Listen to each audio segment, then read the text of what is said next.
We're being told this is living with the virus, but in the past week, more than 140 people have died.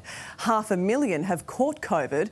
Businesses are being crippled by staff shortages and a lack of essential supplies. They're begging for help. The system is under pressure like I've never seen before.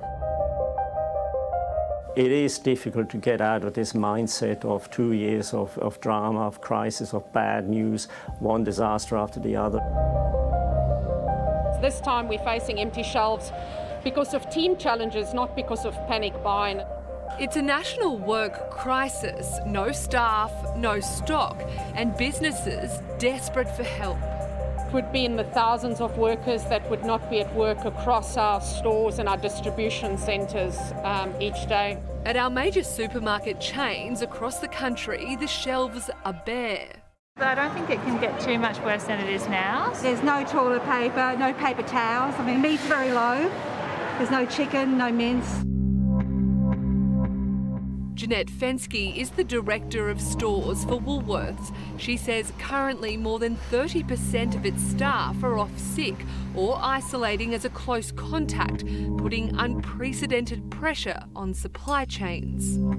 The team that do turn up in the day, there's very few of them, and then our loads are arriving out of sequence. You just got to deal with it. Don't overbuy, just buy what you need. It's going to get worse, there's no doubt.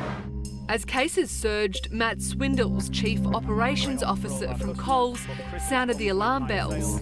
And now we're somewhat on the back foot, trying to make sure that we can keep the food supply lines going. So far, New South Wales and Queensland have changed the rules to allow critical workers in the food and logistics industries deemed a close contact to leave isolation and get back to work. Essentially, we need to make sure that the food is getting to where it needs to go. We need to make sure that our freight and logistic operators can operate in our state. The Prime Minister reminding Australians now is the time to push through the Omicron wave, with plans afoot to expand the isolation changes to other industries like hospitality and aviation. As the case numbers continue to rise, the volume of cases will of course have an inevitable impact on the workforce. And so we're looking to maximise those who can remain in the workforce. The changes in isolation rules are similar to what health workers are already doing. What is keeping me awake at night is the workforce and the pressure that's going to be on the workforce. Beth Mole from the Queensland Nurses and Midwives Union says thousands of health workers have already contracted the virus. Staff in such demand, St Vincent's Hospital in Sydney has proposed a $250 cash bonus per shift if workers agree to return early from leave. But as we surge towards our Omicron peak, Beth Mole fears for the nation's fractured health system.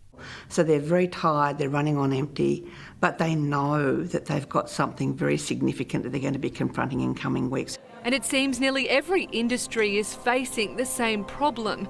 Nearly 500 aged care homes are back in lockdown across Australia, with staff and residents testing positive. Childcare centres too shut to families. Flights cancelled as the aviation industry struggles. And in hospitality, there's no shortage of closed cafes and restaurants.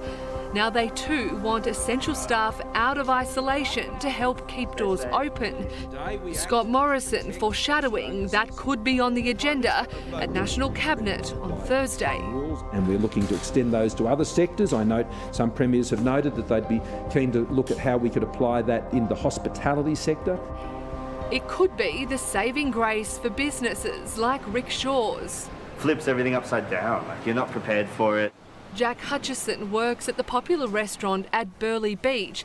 It's only reopened today after being forced to close because staff tested positive. We're used to, a full restaurant and, offering what Rickshaws has to offer in terms of hospitality, and not having that has been difficult, and, we wish we could have the staff in. Jerry Sullivan is holidaying from Melbourne. Yeah, the staffing situation meant there's a few shut. You can see that down in the Burleigh Centre there as well. So, but look, it won't it won't detract from the holiday. If one person is taken out because of COVID, that in some cases means the closure of the restaurant, for instance. Daniel Gershwind from the Queensland Tourism Industry Council says this is not the bumper summer season most operators were counting on. With numbers of Omicron-infected people increasing, that will inevitably take out more staff as we go further down the track, and that is a big problem for tourism operators. Even Paradise can't escape the virus. Holidays on Hamilton Island have been cancelled as accommodation providers buckled under the strain of isolation requirements. Some travellers to Hayman Island also told not to come in emails cancelling their bookings. Our colleagues throughout the industry have been turning themselves inside out to be able to keep the doors open. And it's really luck of the draws. At Paul Cousins' pubs in the Hunter region of New South Wales, he's had multiple staff test positive. He says venues are able to stay open for now, but fears that may not last long. We've certainly got our existing healthy staff stretched to the limit, so they're doing 6-7 days a week. They're doing overtime hours just to be able to keep the doors open. All the while, we're encouraged to live with the virus. More businesses close and cases soar. It's out in the community. It's just about being smart with what you do, with the kids. Our health workers just hoping they can hold on. We've got this if we've got the resources to do it. I have absolute confidence in the Australian health workforce. They are amongst the best in the world. One man who knows the struggle of keeping a business afloat in these times is Chef Luke Mangan. He joins me now from his new restaurant, Luke's Kitchen in Sydney. Luke, good evening to you and thank you for your time.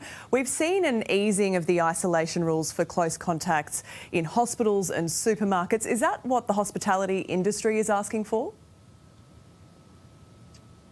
Sylvia, thanks for having me. Firstly, a big shout out to the health workers out there doing everything they can to keep our economy going and keeping everyone safe and healthy. But look, to open restaurants, I think the problem at the moment is the confidence in people wanting to go out, wanting to meet with other people, go dine in cafes and restaurants and things. So there's no real confidence out there. So that I think we need to look at first. We need to sort these numbers out and sort them out quickly. So easing isolation rules in hospitality venues isn't going to help with boosting confidence for patrons and customers, is it? So is it a rescue package, a financial package that you're looking for? And if so, how much do you need? Well, look, I think what our industry needs is support from government. It's not a lockdown, but it is a lockdown. And what we don't want to do is actually go into a lockdown. But I think what the government needs to do, as you know, Sylvia, in this country, every small wine bar, cafe, retail outlet, and a beautiful hotel like this that we're trying to open, we're trying to employ people and get people back into it. But if the confidence is not there, we can't get there. So, we just need to move forward and hopefully get through this. The government has done some great things to look after small business. But these people, these are the backbone of Australia's community that are out there working, and there's no jobs for them because the customers don't have the confidence to come to the restaurants, cafes, etc. So that's the real problem. How are you going to boost that confidence? Well, I think, look, I had a meeting this morning with the Premier, Dominic Perrottet. We had a very robust conversation on what we can do for small business, and I think there's lots of things that can be done. He took a lot of notes in that meeting and is going to go and talk to the Treasurer. But we need support. The industries like this, not just hospitality and tourism, but we need the support of payroll tax and fringe benefits tax and abolish those sorts of things. Support these businesses who are paying wages, paying rent, still paying it, but with no income. So to me, that's not a good recipe for survival for these people. And I explained that to the Premier and he took that on board. Luke, I know you've said that this sort of self-imposed lockdown that a lot of Australians are living in at the moment has been worse for small business than the previous official lockdowns of the past 2 years. Can you give us a grasp on how tough it is and how many of your staff members have been in isolation over the last several weeks during this Omicron wave? Well, firstly, I'm sitting in the lobby of our new hotel, the Kimpton Hotel in Sydney, where our Luke's Kitchen will be. We were due to open around this time, in January. We've put that off to February sometime until perhaps things calm down. We've had over about 40% of our staff get infected or be a close contact. We have our other restaurant, Glass, where we had to close. We had 200 people booked on New Year's Eve. We had to cancel all those bookings due to staff being infected or close contacts, and we've decided to close that restaurant also. So, we're big restaurants in hotels and things like that, but again, it's the small operator. The government needs to look after. They need that support. They need some sort of confidence to get them through to the next 2 or 3 weeks or into early February, knowing that they can pay their bills, pay their staff and pay their rent, because there is certainly no income coming in, and that's the real problem. We need these people. As I said before, they're the backbone to this country. You've been through 2 years of open and shut again. You've been bleeding cash. Businesses throughout the hospitality and tourism industries have been bleeding cash for 2 years. Are you terrified, Luke, that you're staring down the barrel of a third year of pain? Well, look, I'm quite confident. We were told to go out and get vaccinated. New South Wales did that very well. Now we're at that 90-odd% where we're all double vaxxed, etc. So we've been told once we're vaxxed, we should be able to live with this. My theory is now we've got to get on with this and live with this virus. You can't keep shutting economies down. You've got to think of the mental health issues that come with that. And I think the Premier here and is doing a good job in probably trying to get through to that next stage. The worst thing we want is this virus to come back in the middle of our winter. Well, let's hope, Luke, that the Premier does come to the table, so to speak, and that you and other restaurant owners can get back to doing what you do best. We really appreciate your time this evening. Thanks for joining us. Thank you.